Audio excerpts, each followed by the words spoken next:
O quê? Uma versão adulta, violenta e sombria do Batman? Nunca fizeram isso antes. O Kitsune dessa semana é Absolute Batman e Absolute Superman.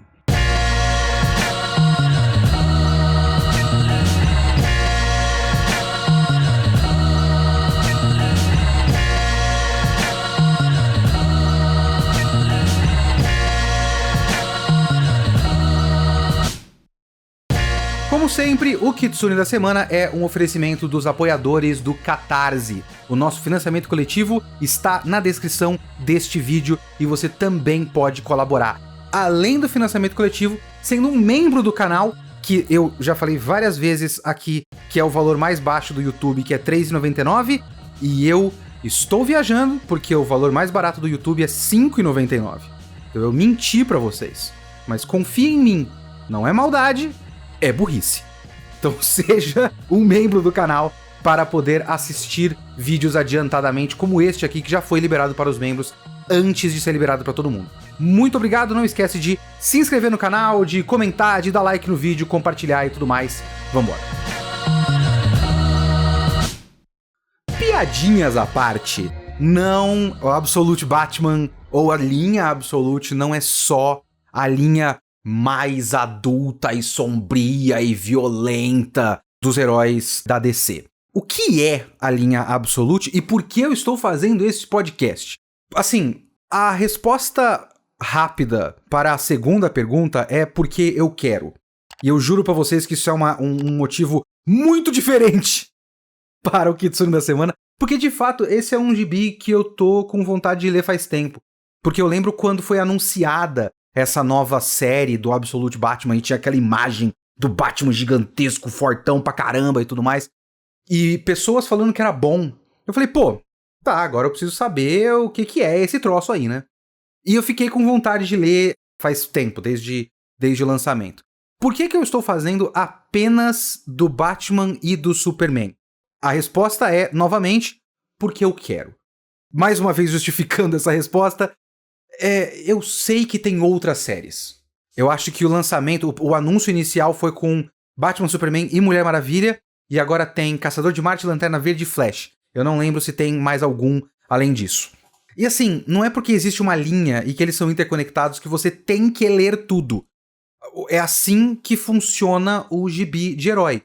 Pressupõe-se que você vai escolher ler o que você quiser. Tudo está conectado e eles vão fazer os seus grandes eventos pra ver se eles fazem você comprar outro gibi, que não seja só aquele que você gosta. Então, se é uma mega saga centrada nos X-Men, eles vão fazer os X-Men terem um crossover com, sei lá, os Vingadores da Costa Oeste, e aí você vai ser obrigado a comprar Vingadores da Costa Oeste 17, 18 e 19, porque liga com o crossover dos X-Men. É assim que funciona a indústria. É assim que eles pressupõem que as coisas funcionam. Eu não estava interessado nos outros. Mesmo que você comente embaixo, não, Kitsune, na verdade, o Absolute Caçador de Marte é muito da hora. Deve ser, não duvido. Porque esses dois são bons também. Eu só não tenho tempo pra tudo e eu escolhi. E eu tava mais interessado no Batman e no Superman, e eu não me arrependo da minha escolha. Agora, o que é a linha Absolute? A explicação mais fácil de dar pro que é a linha Absolute é que é uma linha paralela muito parecida com a linha Ultimate da Marvel. E o que era a linha Ultimate da Marvel? No começo dos anos 2000, a Marvel teve uma iniciativa de fazer uma linha de gibis paralela à linha principal, porque a linha principal toda é interligada, então tudo que acontece no Homem-Aranha está acontecendo paralelo a tudo que está acontecendo com o Capitão América. Eles fizeram uma outra linha que não tá ligada com nada, num outro universo paralelo, e que tinha a intenção de fazer com que aquilo fosse acessível para leitores que não querem começar agora. Então se o cara vai na banca e tem Homem-Aranha 518, ele vai falar, porra, eu não tenho como ler 517 gibis. Mas do lado tem Ultimate Homem-Aranha 1. Essa era a tentativa, deu certo para a Marvel. A linha Absolute é muito parecida, com a diferença de que eu não me lembro se a linha Ultimate tinha uma justificativa dentro do universo para ela existir. Eu acho que foi só gibis que eles criaram.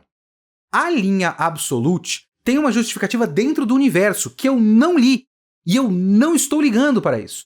Que é o fato de que tem um mega evento que aconteceu e que tem a ver com o Darkseid e que tem a ver com o universo todo da DC ser reconstruído de novo, e deste universo reconstruído, até onde eu dei uma mini pesquisada, existe o universo principal, onde todas as histórias continuam acontecendo do jeito que sempre aconteceram, com a continuidade de sempre, e foi criado um outro universo. Uma justificativa canônica dentro da história, e não só editorial das escolhas dos executivos. Então, dentro do mundo da DC, existe um universo paralelo, um universo pocket, que é o universo absoluto, o universo alfa, se eu não me engano. Então, até onde eu sei, vai acontecer coisas que devem ligar esse universo absoluto com o universo principal, e isso vai ser centrado no Darkseid. Esse é talvez a única e maior reclamação que eu tenho de tudo isso, que é só uma bobagem da minha parte, não é importante de verdade, e eu não sei pra quê, sinceramente. Se você pega o Absolute Batman e o Absolute Superman, eu estou falando aqui, este podcast vai cobrir apenas o volume 1 de cada um. Ou seja, Absolute Batman, edições 1 a 6, compiladas em um volume capa dura número 1, chamado O Zoológico, e Absolute Superman 1 a 6, compiladas no volume 1 capa dura, chamado, eu acho que é a Última Poeira de Krypton, alguma coisa do tipo. Eu não sei como ficou no Brasil, sinceramente, porque eu peguei os gringos pra ler. E se você pega o texto de quarta capa desses volumes, eles estão condicionados a esse negócio do Darkseid. Das consequências do evento não sei o quê, nasce o universo absoluto. E dane-se, sinceramente. Essas histórias, elas funcionam muito bem, independentemente disso. Você não precisa lembrar as pessoas que uma coisa foi criada a partir da outra, e eu estou com uma enorme preguiça de quando isso virar uma história de multiverso. Porque, por exemplo, eu já acho, eu fico um pouco de saco cheio da existência do Miles Morales, que é um personagem originado na linha Ultimate, a existência do Miles Morales ser condicionada, eu vou falar essa palavra várias vezes hoje, a existência dele ser condicionada à história de multiverso. Porque ele pode só ser um personagem com uma história própria. Ele não precisa ser um personagem cujas histórias giram em torno de viagens interdimensionais. Essas são ainda mais histórias que se beneficiariam muito de não serem histórias ligadas a viagens interdimensionais. Então, quando isso acontecer, caso eu continue lendo, se eu tiver tempo de ler, porque eu não li isso a trabalho, eu trabalho com edição e tradução de quadrinhos Marvel e DC, e isso não veio para o meu estúdio, então eu não trabalhei nisso, eu fui atrás disso para ler, ou seja, a chance de eu não continuar lendo é muito alta, porque eu tenho uma dificuldade muito grande de ler coisas casualmente. Quando eu estiver lendo e quando isso chegar, eu vou ficar com uma enorme preguiça, eu já estou com preguiça agora. Acho uma bobagem sem tamanho. Então, essas são as respostas de o que é, por que existe e o caralho do negócio do Darkseid, que é muito desnecessário. Mas vamos às revistas em si.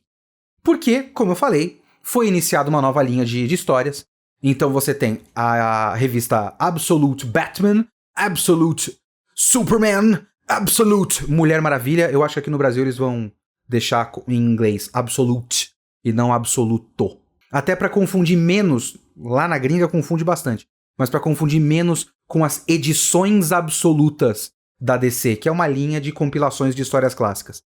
Pra não ficar absoluto, absoluta, um fica em português, outro fica em inglês. É alguma coisa. E essas revistas, elas têm uma pegada própria, que é uma coisa que eu estava em dúvida e eu fui atrás de fazer uma mini pesquisadinha e eu vi umas declarações de quando eles fizeram o anúncio disso na Comic Con de San Diego em 2024, se eu não me engano. E eu peguei as semelhanças entre o Batman e o Superman dessa linha e fiquei pensando, será que isso é pra tudo? Será que todas as histórias da linha Absolute vão ter essa mesma pegada? E aparentemente, parte dessa mesma pegada vai estar em comum com tudo. Porque não necessariamente o que eles fizeram nessas duas eles iam fazer em todas as outras.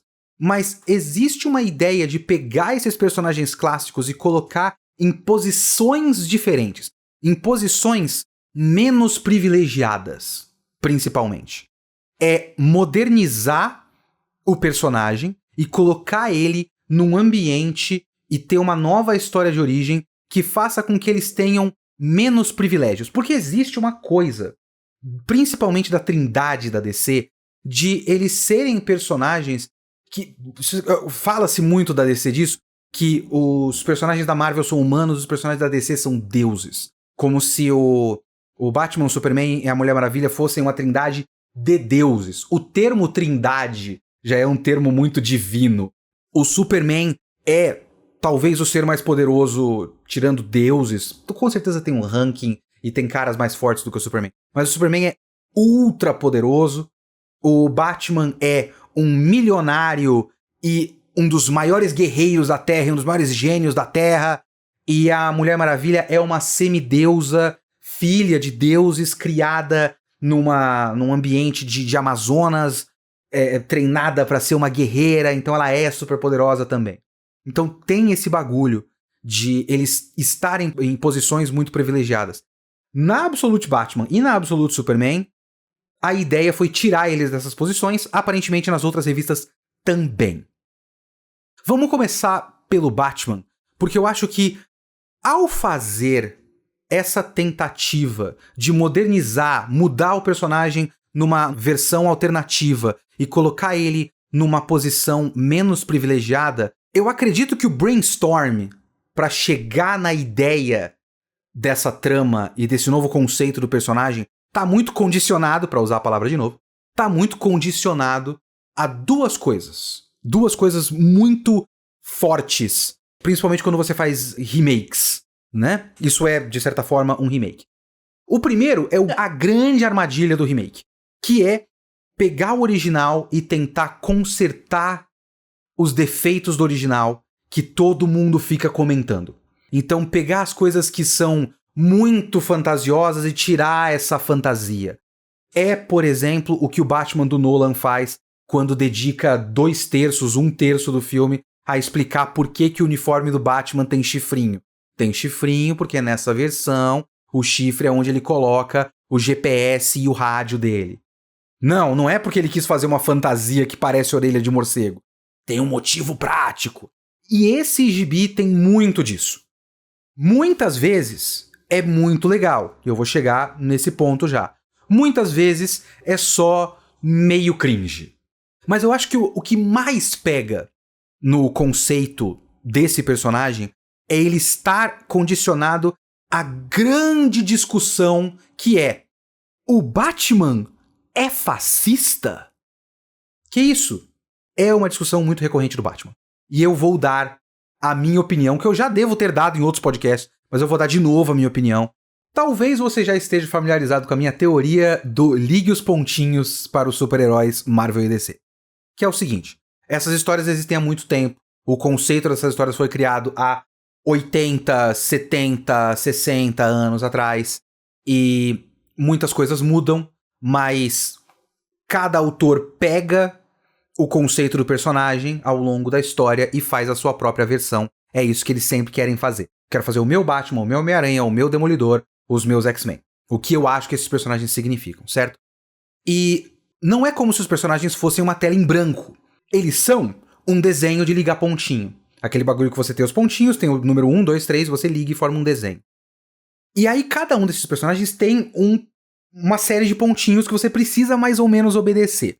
Eu sempre dou o exemplo, por exemplo, do Homem-Aranha. O Homem-Aranha precisa não só ter poderes de aranha, como ele tem que ser um cara do subúrbio americano de criação mais ou menos humilde, que tem um trauma familiar, ele é órfão dos pais e depois perde mais uma figura paterna, e essa figura paterna faz com que ele entenda o valor da responsabilidade e tenha o negócio do poderes e responsabilidades. É muito importante que ele tenha essas características. E tem as outras características que são ele ser inteligente, ele ser um cientista, ele ser um cara meio duro, né? Um cara que não tem dinheiro. Então você tem que mais ou menos obedecer essas características.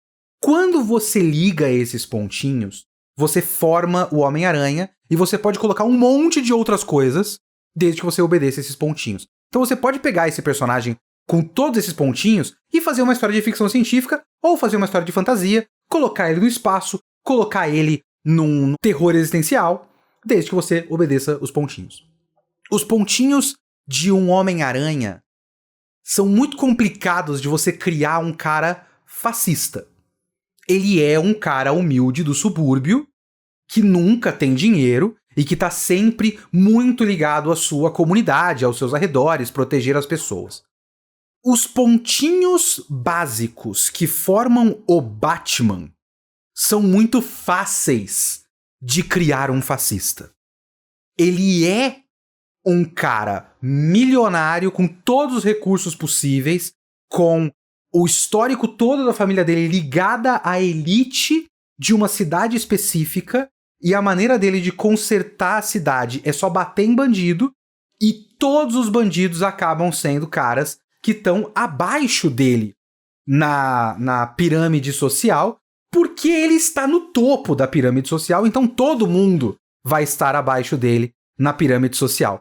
Então, e como a parte dos pontinhos dele são que as histórias dele são mais pé no chão, menos fantasia, ficção científica maluca e mais crime e investigação, de fato, a maior parte das vezes, o Batman é um ricaço batendo em pobre com doença mental. Essa é a maior parte das histórias do Batman. Isso não quer dizer que ele é um fascista. Isso quer dizer que é muito fácil de fazer ele ser um fascista. Certo? Absolute Batman tá o tempo todo fazendo com que a gente reverta toda essa lógica. Então, o Batman não é um ricaço, ele é do povo, ele é da classe operária. Os pais dele não eram ricaços, a mãe, funcionária pública, assistente social, e o pai era professor. A mãe dele continua viva, o pai foi morto num tiroteio, num zoológico. Ele não herdou uma mansão, ele não tem uma caverna. Então ele não tá batendo em pessoas mais pobres do que ele. Inclusive, no contexto desse universo, o Coringa é um ricaço. O Coringa é o cara que tem os recursos. Então algumas dessas novas reinvenções do universo caem um pouco pra mim nessa coisa meio forçação de barra. Que algumas dessas forçações de barra são pra fazer com que a gente reverta essa ideia e que a gente torça mais pelo Batman. Pra gente não ter... Porque assim, eu já falei várias vezes, eu trabalho com isso, eu trabalho com tradução e edição de quadrinhos, mas eu não trabalho com a linha completa da DC, então eu não tô o tempo todo lendo a linha completa da DC, e a maior parte das coisas que eu faço, que eu pego do meu estúdio editorial pra traduzir e editar, quando é Marvel e DC, elas são coisas mais antigas. Então eu não tô vendo as coisas muito novas. Mas mesmo as poucas coisas novas que eu já vi pelo menos umas 2 ou 3 vezes, tanto na linha principal ou em alguma linha alternativa, algum personagem questionando Bruce Wayne de por que você não usa o seu dinheiro para consertar a cidade? É uma coisa que todo roteirista acaba o tempo todo abordando. Eu acredito até que o roteirista dessa série, que é o Scott Snyder, que fez a série dos Novos 52, que eu não li, até onde eu sei, ele também fez um pouco disso. Do projeto de renovação de Gotham e tudo mais.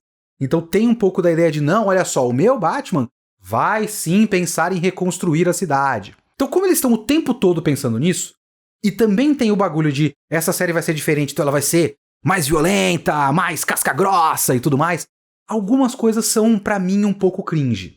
O Alfred, super agente, que sim, em certas versões do Alfred tem esse backstory dele ser um super agente, mas o Alfred sendo no presente um super agente com uma barba estilosa e ele é quase como se fosse o Batman, mas não tão bom quanto o Batman e tudo mais, um pouco cringe.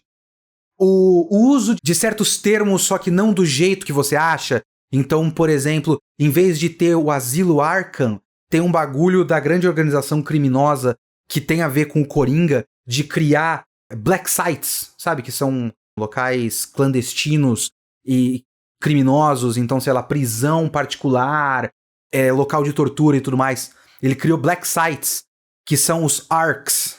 E aí vai ter a Arca, o Arc M em Gotham. Então, Arkham.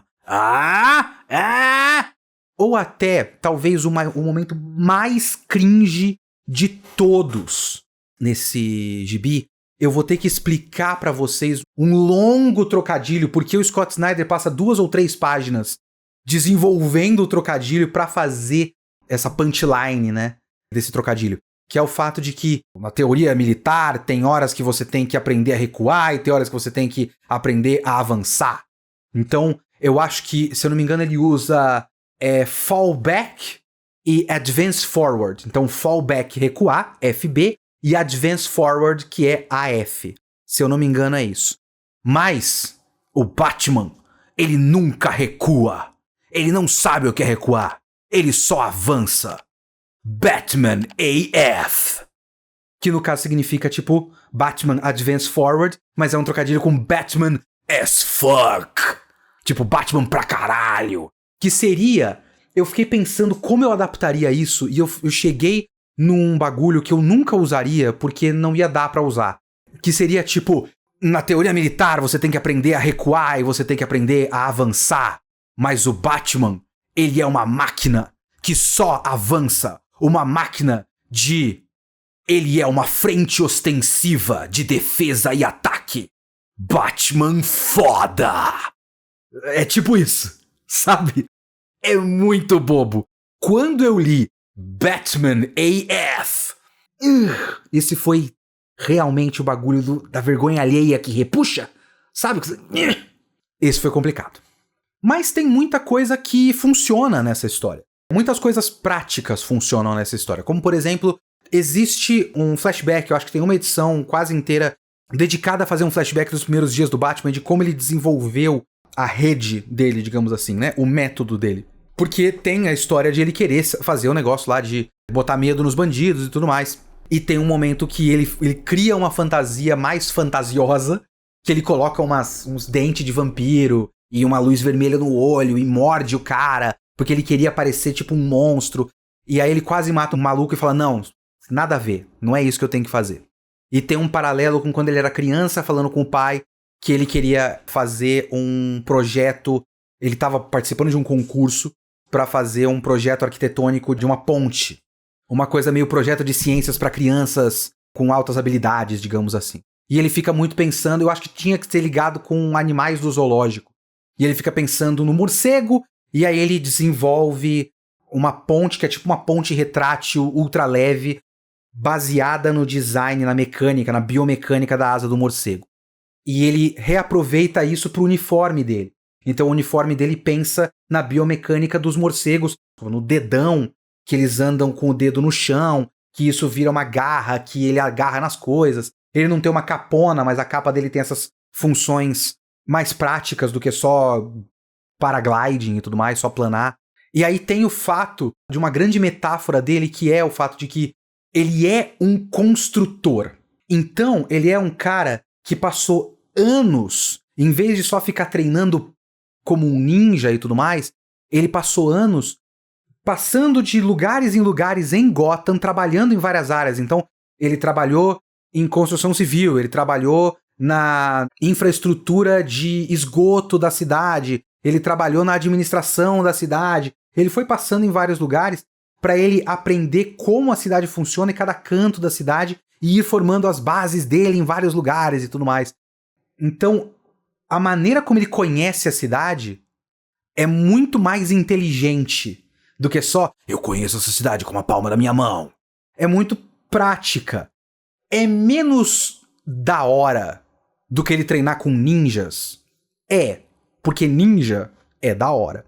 Mas funciona na prática. Eu gosto, por exemplo, do fato de ele ter a mãe. Porque cria um ponto fraco. Porque, de certa forma, se você parar pra pensar, o Bruce Wayne clássico tem muito pouco a perder. E existe essa ideia, né, alguns roteiristas trabalham isso, do Batman ser meio suicida. E faz sentido o Batman ser suicida porque ele não tem família, ele não tem nada, ele não tem responsabilidade nenhuma. E ele não tem muita coisa a perder. E aí tem aqueles momentos que, tipo, alguém mata o Robin, alguém mata o Alfred, e aí eles criam isso aí. Eu acho que com a mãe é muito mais forte. Então a mãe dele ainda tá viva e trabalhando na prefeitura e tal. E aí tem esse histórico familiar de trabalho pra cidade, mas um trabalho da cidade que é no chão. Não é um trabalho pra cidade como a família Wayne clássica, que é de cima pra baixo. Ele era um grande médico, e ele era um grande, sei lá, ele tinha relação com a política, era um grande homem.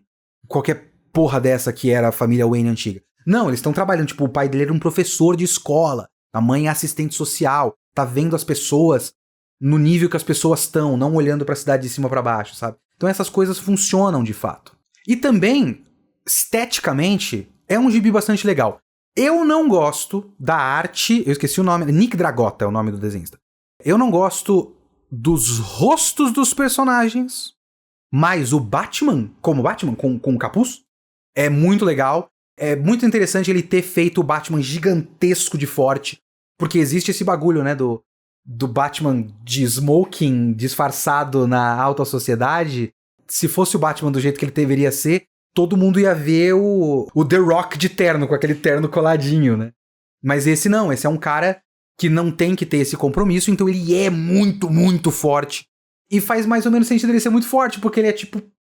trabalhou a vida toda de pedreiro, então ninguém vai questionar isso, sabe?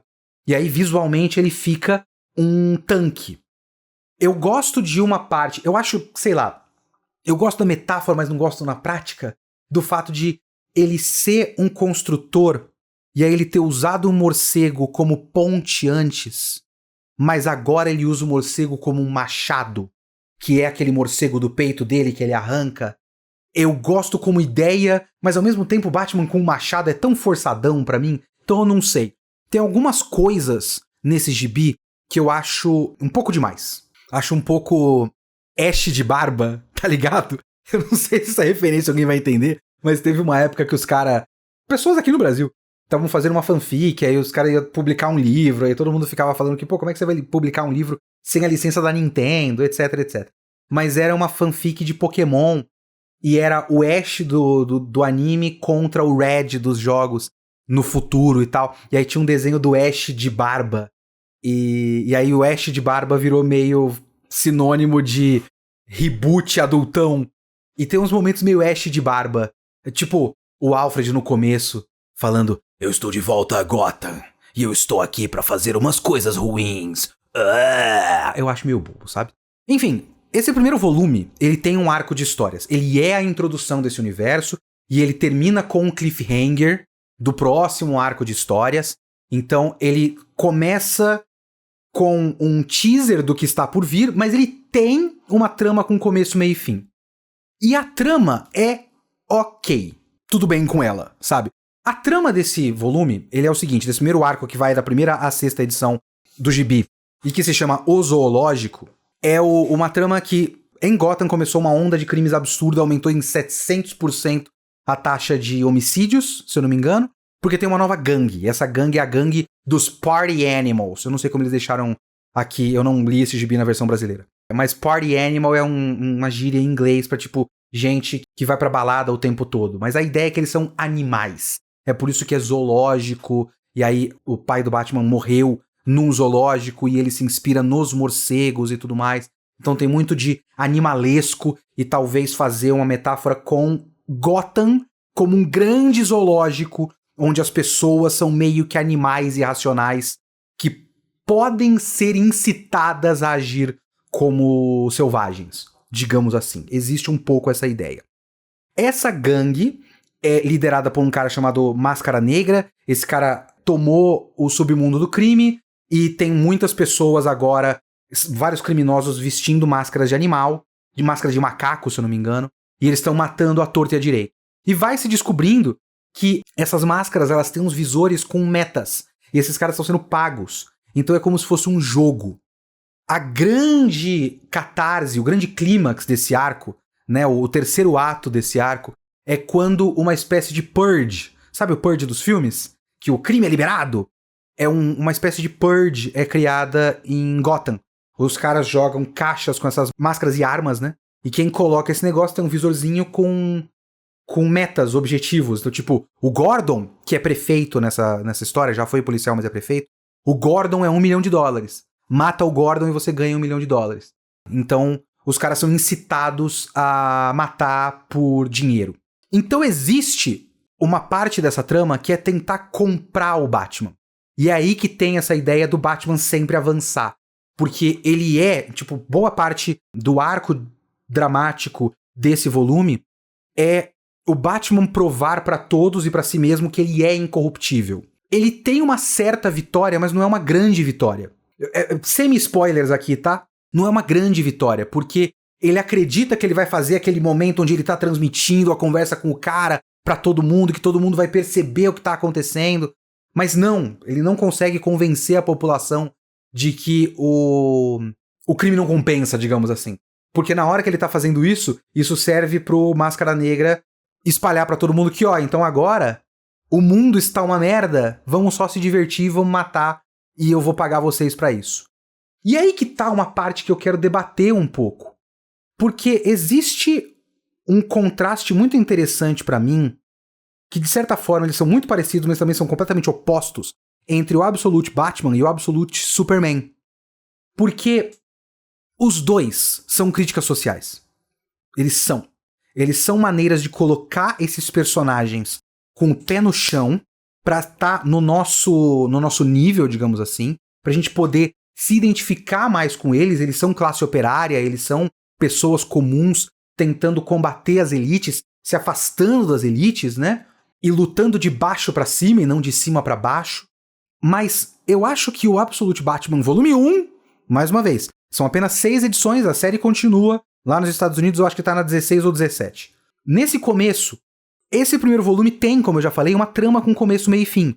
Tem a ameaça da Máscara Negra e o Batman combatendo a Máscara Negra e concluindo a ameaça do Máscara Negra e dando um cliffhanger pro que vai acontecer a seguir do grande plano que está acontecendo.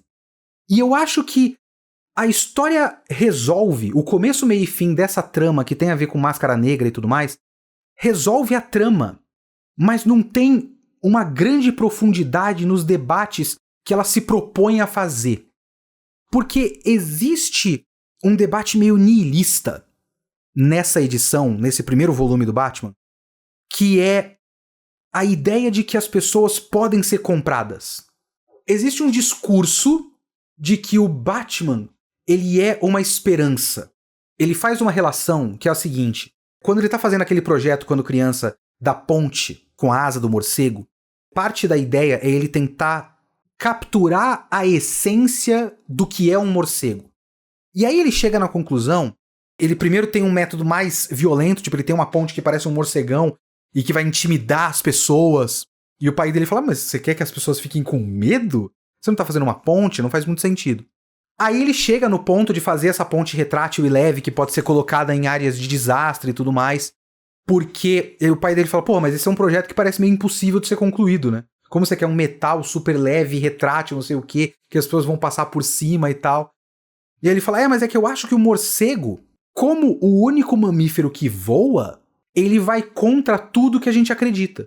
Então o morcego, ele vai além do possível. Ele sempre ultrapassa as nossas perspectivas, a nossa imaginação, ultrapassa o que se espera dele. Então existe essa ideia do Batman, como essência, ser um personagem de ele tá sempre desafiando o impossível, ele sempre vai além pra salvar as pessoas. Eu não acho que é isso que acontece nesse volume. Talvez aconteça mais pra frente, mas eu não acho que é isso que acontece nesse volume. Nesse volume, o que você tem é um momento em que um bandido fala pra população inteira da cidade que, gente, as elites já destruíram o mundo. Nada faz mais sentido. Nada mais vale a pena. Então, vamos nos divertir. Toma aqui uma máscara, toma aqui dinheiro, toma aqui arma, vamos matar. E as pessoas vão. E o Batman não consegue, no fim desse volume, inspirar as pessoas a não fazer o errado.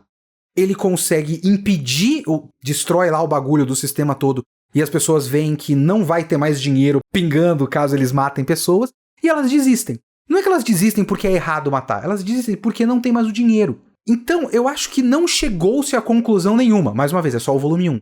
Mas não chegou-se a conclusão nenhuma e não houve um grande debate aprofundado sobre nada, no fim das contas. Não é uma grande... Tirando o fato de que você tem um cara da classe operária lutando contra as elites e de fato é uma história sobre como as elites destruíram o nosso mundo e que as pessoas estão desiludidas e que elas vão se revoltar contra o status quo na primeira oportunidade, o que é uma ideia que faz sentido, não tem muito mais além disso. Então é uma história muito legal do ponto de vista da estética, da quadrinização, a ação é muito legal, as lutas, a violência, o design dos personagens é muito legal. Tem muita coisa muito interessante e é um ponto de partida, certo? É obviamente um ponto de partida. Mas nesse primeiro volume, eu fiquei achando que ele circulou ideias e não chegou muito a lugar nenhum. Ao contrário do Superman, que circulou mais ideias, que chegou a mais pontos, mesmo que não tenha chegado a grandes conclusões, eu acho que os debates foram mais interessantes do que os debates do Absolute Batman. Eu gostei muito mais de Absolute Superman do que Absolute Batman. Qual é a ideia da reimaginação do Superman em Absolute Superman?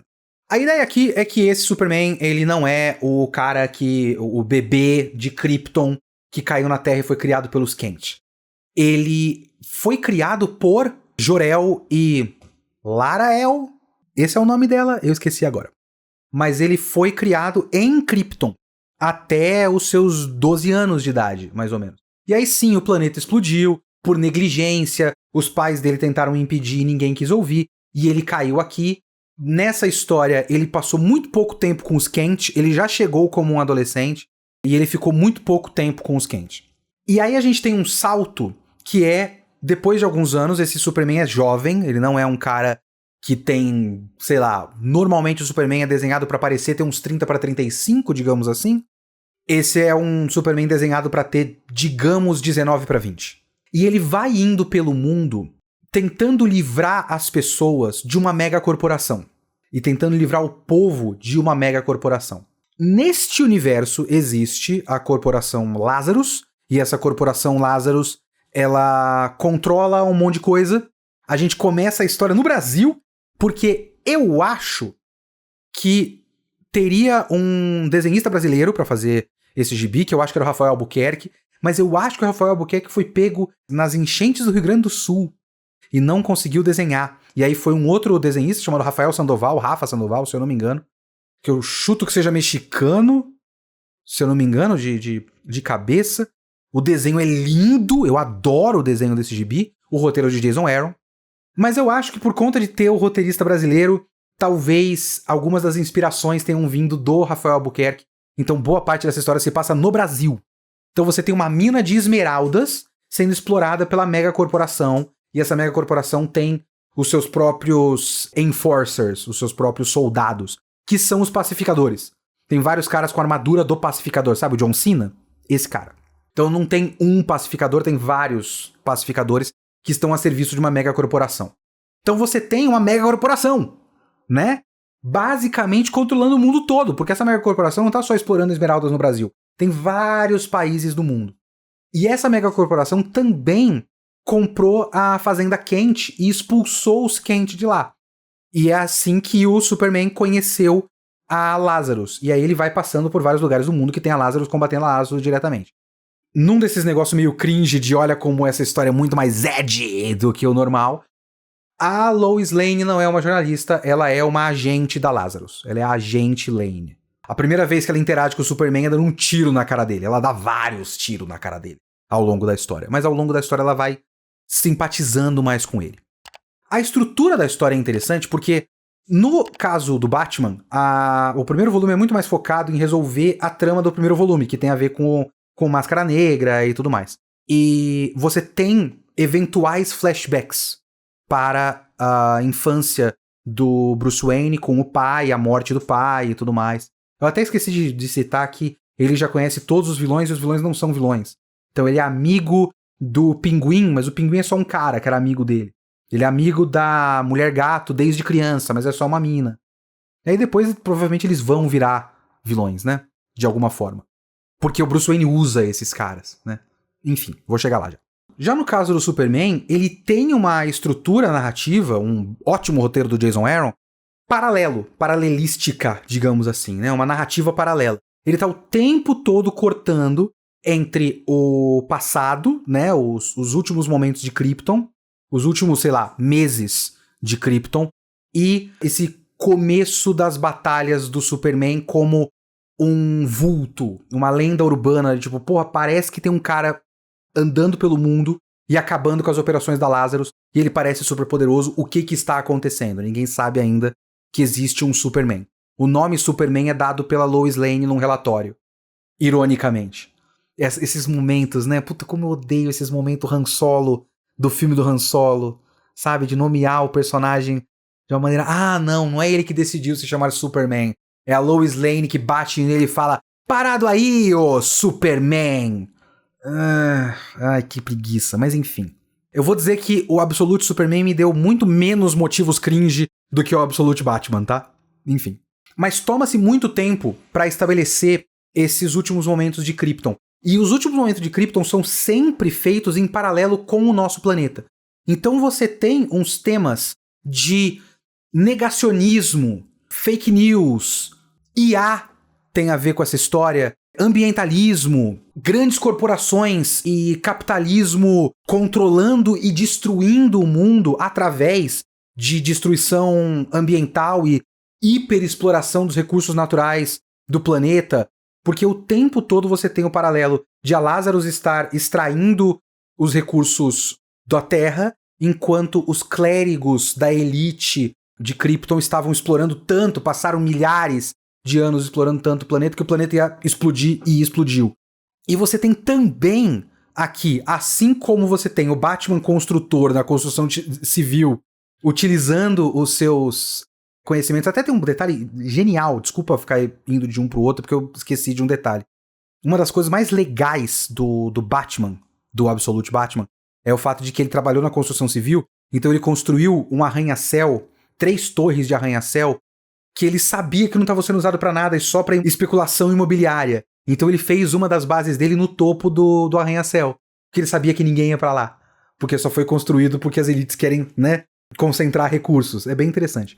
Voltando, o Superman, o símbolo do S não é a esperança ou a casa de El, não tem nada a ver com isso. Não é porque é o símbolo da família Kal-El-Jor-El.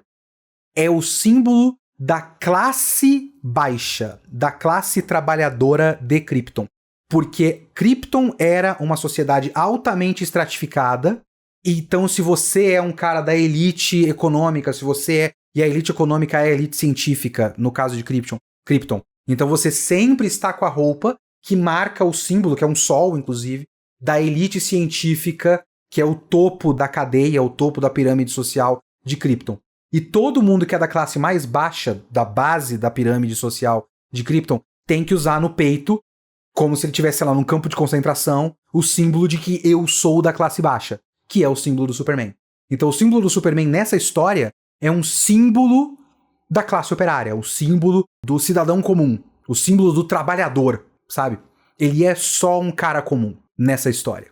E ele é um cara comum com vários outros símbolos também. Por exemplo, existe essa sociedade que controlou Krypton por milênios, então eles têm uma base de dados de conhecimento. Então quando você está na escola em Krypton, você vai fazer um texto, uma redação, um relatório de alguma coisa, a obrigação que o aluno tem é de apenas extrair o texto do Luminarium, que é a base de dados de conhecimento eterna. E o Kal-El recebe uma bronca na escola porque ele quis escrever o próprio texto.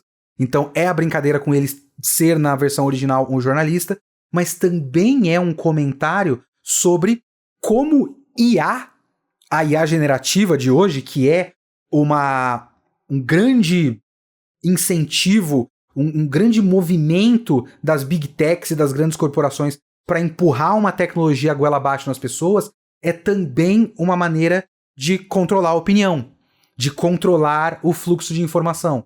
Então o Kal-El em Krypton não queria apenas repetir o que as elites diziam que ele tinha que dizer, assim como Lois Lane aqui na Terra não queria fazer o relatório dela de Agente Lane sobre o Superman através do algoritmo Brainiac que tem nessa história, que é só o Brainiac vendo os relatórios e mudando o relatório, tipo, ela quer fazer um relatório com nuance e o Brainiac tá só reescrevendo o relatório dela para estar de acordo com o discurso da classe dominante, que no caso é a mega corporação Lazarus.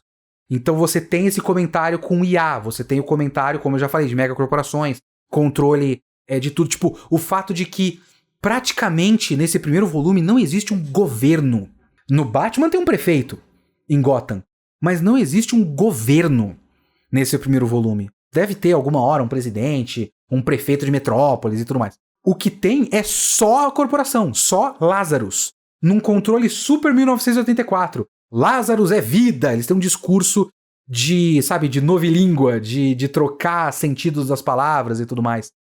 Então, ele é um comentário muito mais na sua cara, nem um pouco sutil, e é um comentário com várias coisas que estão acontecendo hoje em dia.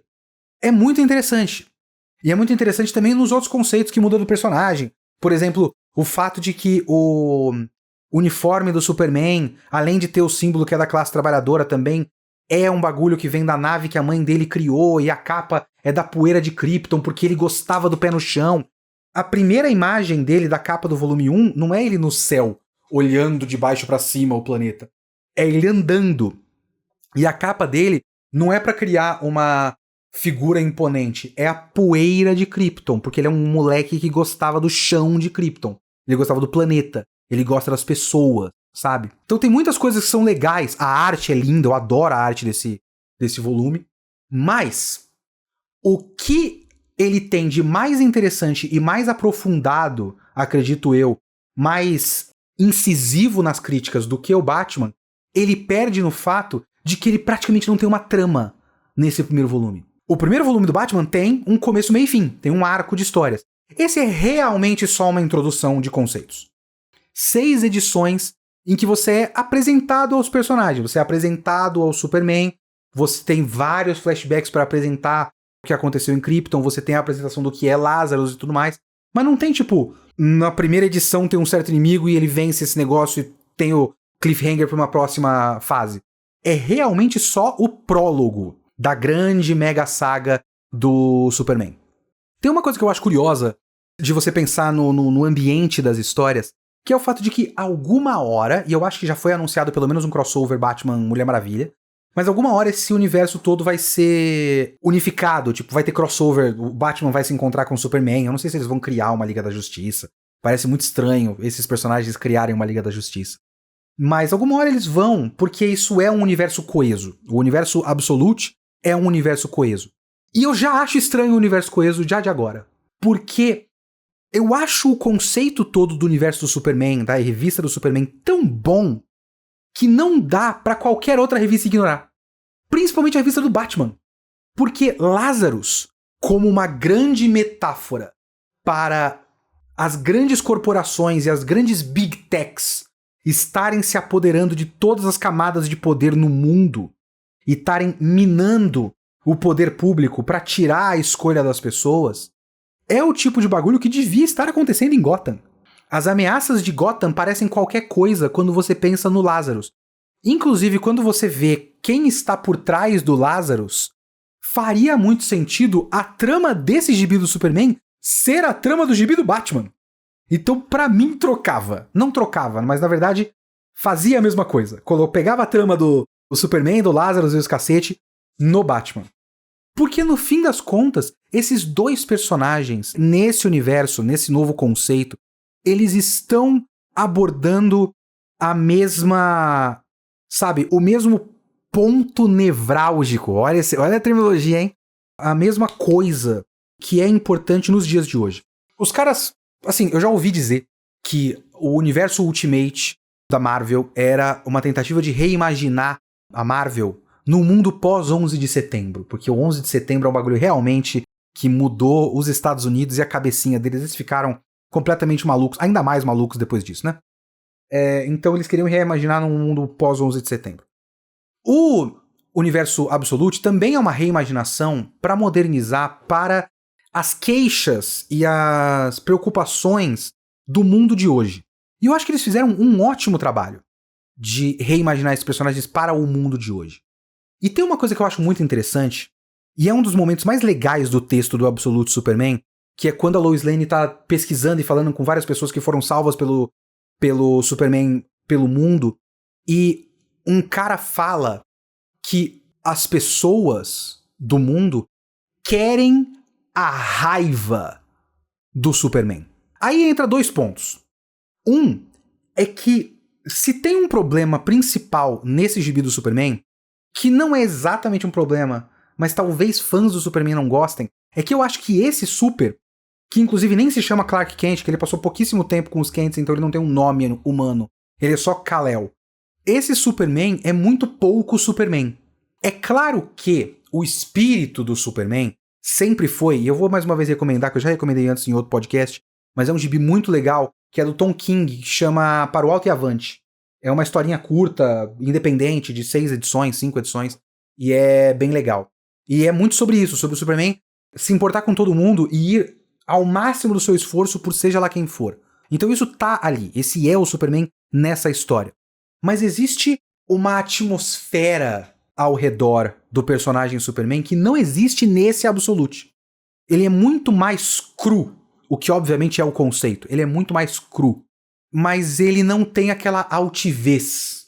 Ele é mais um vingador. Nesse sentido, o Batman também não tem essa altivez. Mas ele tem muitas das outras características daqueles pontinhos que eu falei que fazem você pensar nele como um Batman. Ele é bastante Batman, mesmo tendo muitas características que não são tão Batman.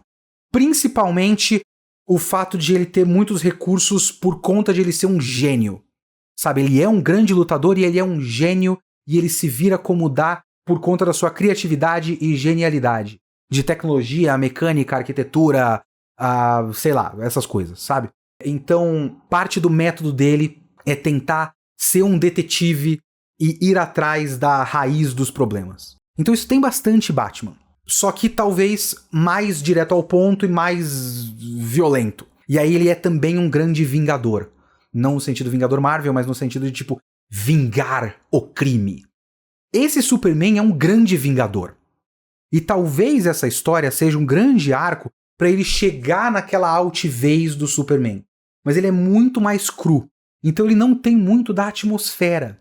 Só que ele ainda é, tipo, eu acho que tanto o Superman clássico, que é muito parecido com esse Superman do James Gunn. O James Gunn conseguiu pegar bastante da atmosfera do que deveria ser, entre muitas aspas, o que deveria ser o Superman.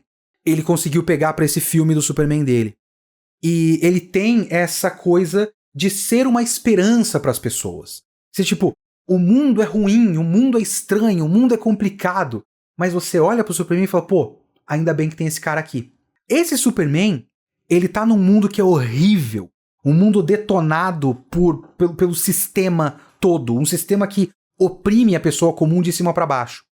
Mas as pessoas não querem a esperança do Superman. Eles querem a raiva do Superman.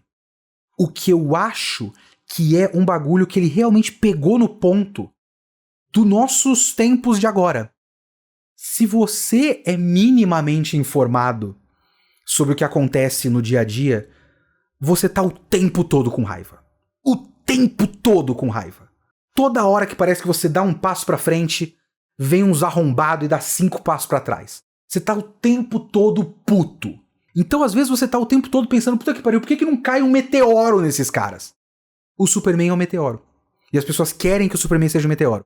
É claro que no fim desse volume, ele não vai até as últimas consequências com medo de ser esse meteoro.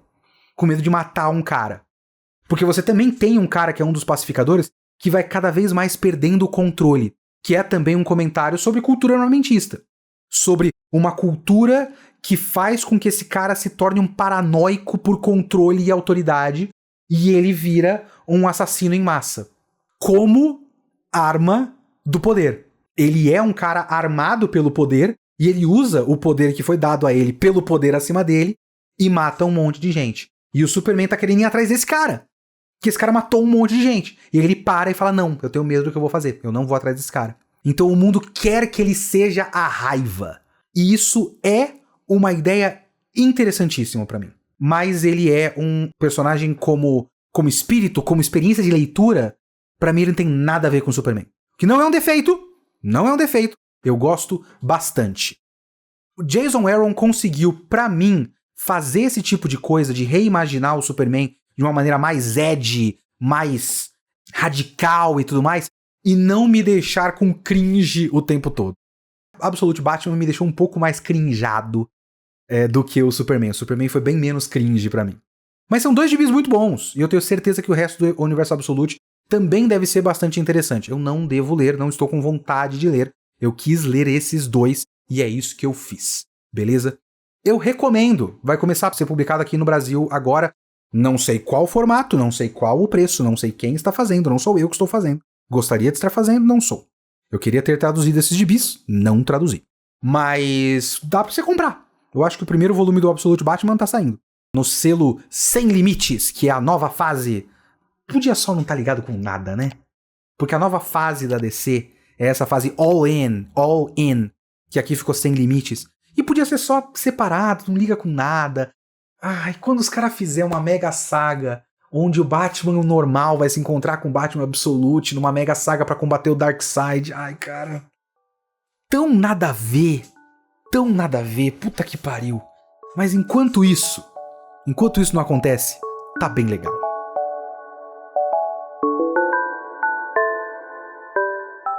Muito obrigado a todo mundo que ficou aqui até o final, espero que vocês tenham gostado. Eu não sei se este é o último vídeo de 2025, porque eu estou com uma ideia, eu tenho uma vontade de fazer mais um antes de eu me retirar para descansar e aí passar algumas semanas do começo de 2026 sem podcasts e depois eu tenho os primeiros podcasts do ano. Mas eu quero dar um presente legal de Natal para vocês, de um podcast do ano. Eu vou conseguir fazer? Não sei. Eu espero que eu consiga. Mas talvez, se eu não conseguir, esse é o último podcast de 2025, beleza? Muito obrigado a todo mundo que ficou aqui até o final. Muito obrigado a todo mundo que já é apoiador no Catarse. Todo mundo que já é membro do canal, que viu esse vídeo adiantado. Se você não é, você pode ser. Se você não é apoiador, você também pode ser, com o link na descrição do vídeo. Dá like no vídeo, se inscreve no canal, por favor. A gente tá com poucos inscritos. Eu gosto de vocês que estão aqui, mas eu quero mais inscritos.